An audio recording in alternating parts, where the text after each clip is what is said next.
400 දෙනෙකුට අක්ෂි කාච සැත්කම් සිදු කෙරුණේ සෞඛ්‍ය අමාත්‍යාංශයේ මඟ පෙන්වීම යටතේ. විශේෂඥ අක්ෂි ශල්‍ය වෛද්‍යවරුන්ගේ සංගමේ සංවිධානයෙන් අක්ෂි දාන සංගමයෙන් අනුග්‍රහයෙන් සිදු කෙරුණු මෙම සත්කාරය සඳහා මාතර මහරෝහලේ අක්ෂි ඒකකයේ පූර්ණ දායකත්වයේ හිමි වුණා. පාරදන්න සියකාර් රේඩියෝස් දැස් නොපෙනීම වගේම දැස්වල ඇති දුබලතා හේතුවෙන් දෛනිකව විශාල පිරිසක් ප්‍රතිකාර ලබා ගැනීම සඳහා රෝහල් වෙත පැමිණෙනවා. කෙසේ වුවත් එලෙස පැමිණෙන සියලු දිනාටම ප්‍රතිකාර ලබා ගැනීමට නොහැකි වන්නේ එකවර එවැනි පිරිසකට ප්‍රතිකාර කිරීමට තරම් අපේ රටේ රෝහල් පද්ධතිය සතුව පහසුකම් අවම වීම හේතුවෙන්. බොහෝ රෝගීන්ට දීර්ඝ කාලයක් පෙර ආතුව ලේඛනී රැඳී සිටීමටත් සිදුවෙනවා.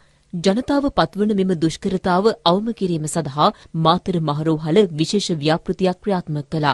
ඒ යටතේ දින දෙකක් පුරා පැවති මෙම වැඩසටහනේ ප්‍රගතිය සමාලෝචනය කිරීම නියෝජ්‍ය අමාත්‍ය වෛද්‍ය හංසක විජේමුනි මහතාගේ ප්‍රධානත්වයෙන් සිදු කෙරුණා. සෞඛ්‍ය අමාත්‍යාංශ ලේකම් විශේෂඥ වෛද්‍ය අනිල් ජාසිංහ, රාගම වෛද්‍ය පීඨයේ ජ්‍යෙෂ්ඨ කතිකාචාර්ය වෛද්‍ය සැල්වින් කරහිනාරච්චි යන මහතුරුන්ද එම අවස්ථාවට එක්වුණා.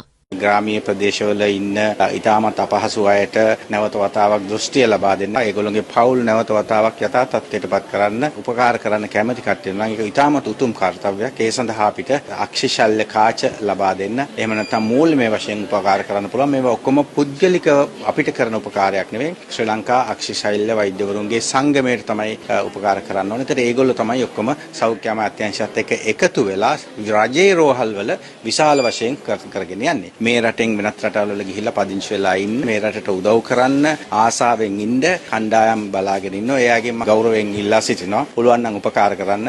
ඔබ මේ රටේ නොහිටියත් රටවැසියන්ට උදව් කර හැකි ඔබතුමන්ලට මේ සඳහා ශ්‍රී ලංකා අක්ෂි ශල්‍ය වෛද්‍යවරුන්ගේ සංගමයේ වෙනුවෙන් යම් පරිත්‍යාගයක් කිරීම තුලින්. කැටරැක් වල තියෙන ප්‍රශ්නේ තමයි එක්තරා කාලයකට වඩා මේ කැටරැක් තිබුණොත් මම නිවැරදි කියලා ඒක අන්ධභාවයට හේතු වෙනවා. ඒක තමයි ප්‍රශ්නේ. අපිට ඒක නිසා රෝගීන් මහ විශාල අවුරුදු ගාණක් ලිස්ට් එකේ තියාගෙන ඉන්න බෑ. ඒක තමයි මම කියුවා වළක්වාගත හැකි අන්ධතාවයට එක හේතුවක් තමයි මේක. ඒක නිසා මේක නිකන් සුද ඉවත් කිරීමට වඩා එහාට ගිහිපු ලොකු සත්කාරයක්. අපි කෘතඥතාවය බල ගන්නවා අක්ෂි ශල්‍ය වෛද්‍යවරුන්ගේ සංගමයට, ඒ වගේම අක්ෂි දාන සංගමය මට හිතෙන්නේ අපේ වේටින් ලිස්ට් එක සෑහෙන අඩු කරගන්න පුළුවන්.